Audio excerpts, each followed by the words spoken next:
Ang dekada 90 ay isang yugto sa buhay ng mga batang 90s ang hindi malilimutan, hinding-hindi ipagpapalit, at patuloy na babalikan ang mga masasayang araw ng ating kabataan. Bago ang lahat, ay inaanyayahan ko kayong mag-subscribe sa ating channel, at i-click ang notification bell, para lagi kang updated pag nag-upload ako ng mga bagong kong video.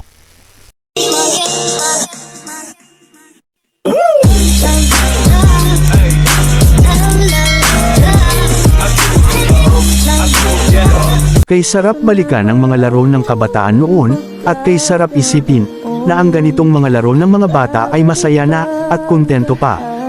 Kung ikaw ay batang 90s, ay tiyak na alam kung naranasan mo ang mga larong ito.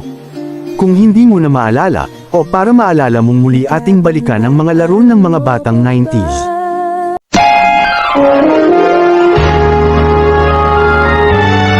Kauna-unahan sa Pilipinas.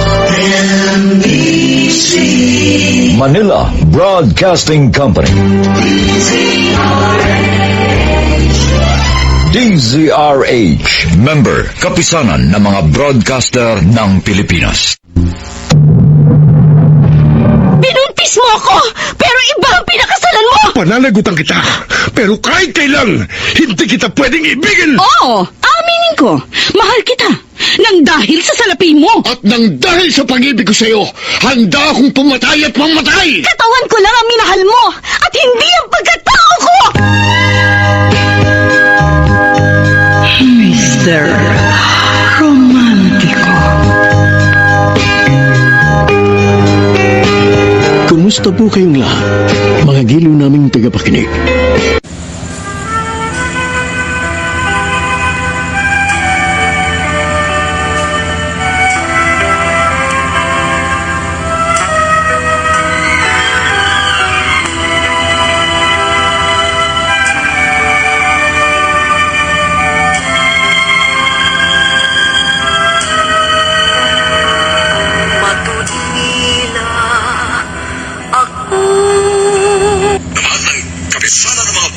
Ng Pilipinas, ang Lifetime Achievement Award kay Diaderi. At ngayon, 50 taon ng sumasahimpapawid, buong pagmamalaking inihahandog ng Manila Broadcasting Company ang kasaysayan sa mga liham kay Diaderi.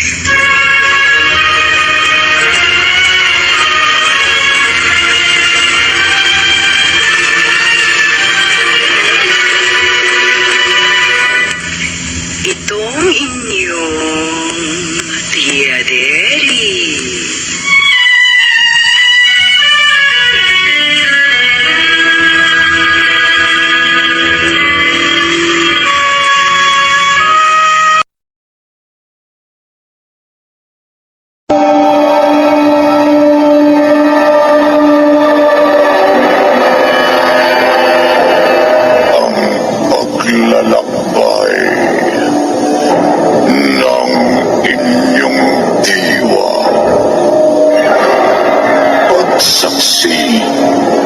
Sa mga pangyayaring hindi mo sukat akalain.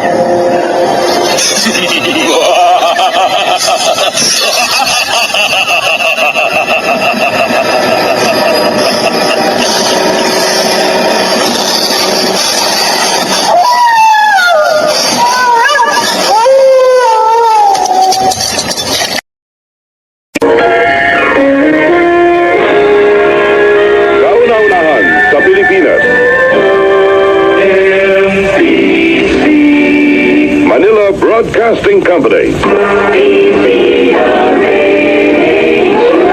DZRH. Member, kapisanan ng mga broadcasters sa Pilipinas. At ngayon sa dulang tinimbang na pag-ibig dito sa Ito Ang Palad Ko.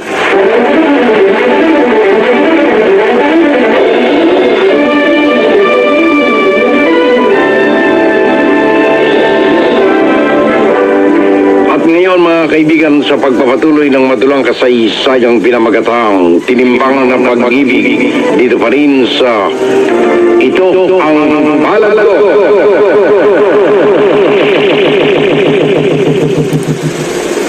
Nararamdaman ko, Talia. Pasensya ka na. Kung patuloy mong isang ginagin ka na. Hindi ko lang matiis na hindi marinig kahit matalang tinig mo. Samuel, may asawa na ako. Kaya para mo ng awa, bigyan mo pa ng katahimikan. Huwag mong guluhin ang buhay ko. Pakiusap lang, Samuel. Maawa ka sa akin. Awa ka ba sa akin? Oh, Samuel. Huwag na tayong dalawa, Talia. Minahal kita ng gusto. Nagplano ako para sa atin dalawa. Para sa magiging kinabukasan natin. Sabi mo, mahal mo ako. Nakakulong ako ng dahil sa pagnanakaw. Dahil gusto kong magkampera ako. Yung malaking pera. Dahil gusto kong pagkasalan ka. Bigyan na maginhawang buhay. Nang makulong ako. Nangako ka sa akin, di ba? Na hindi ka magbabago. Naihintayin mo paglaya ako. Pero yung pala, wala pa ako 1 taong sa kulungan. Nag-asawa ka na sa iba. Samuel, may dahilan. Anong dahilan yun? Hindi ko masasabi sa'yo. Kung gano'n, huwag mong asahan mananahimik ako. Pasensyahan tayo. Kandila.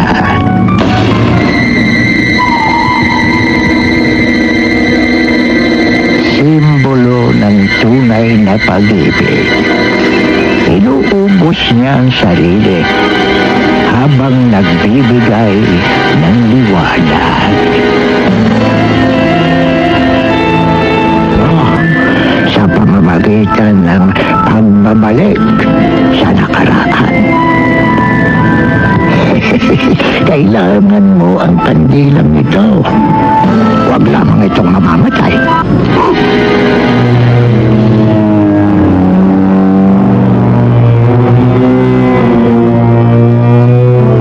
Ako si Mario. Magtagpo tayo. Kulang sa buhay ko. Isa lang naman ang alam kong naging kulang sa buhay ko. Hindi ko nagawang maging isang Reyna Elena sa Santa Cruz ng mga maher nung araw. Yun lang. Kasi naman kung bakit nawala pa ang gown ko noon. Pero kung nagawa ko yun, siguradong hindi ko nakakailanganin pang magpanggap ng mga magulang ko na lalaki ako. Hindi ko nakakailanganin pang magkunwari na may nobya ako. At lalong hindi magkakaroon ng pagkakataon ng Helena yun na marip ako nung araw.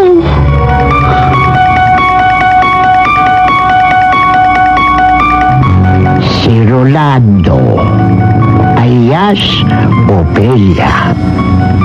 May katawang lalaki pero may pusong babae. Natatandaan mo siya?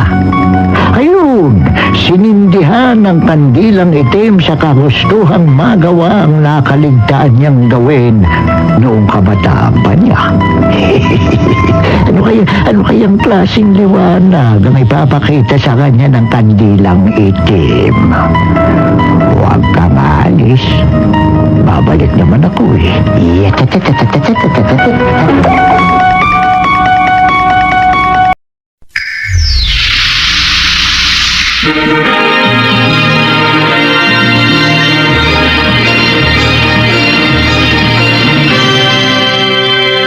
Inihahandog ng Dialect Phase, ang Philippine Center of the International Theater Institute at ng Earth Savers Movement sa pakikipagtulungan ng NBC, ang Manila Broadcasting Company ang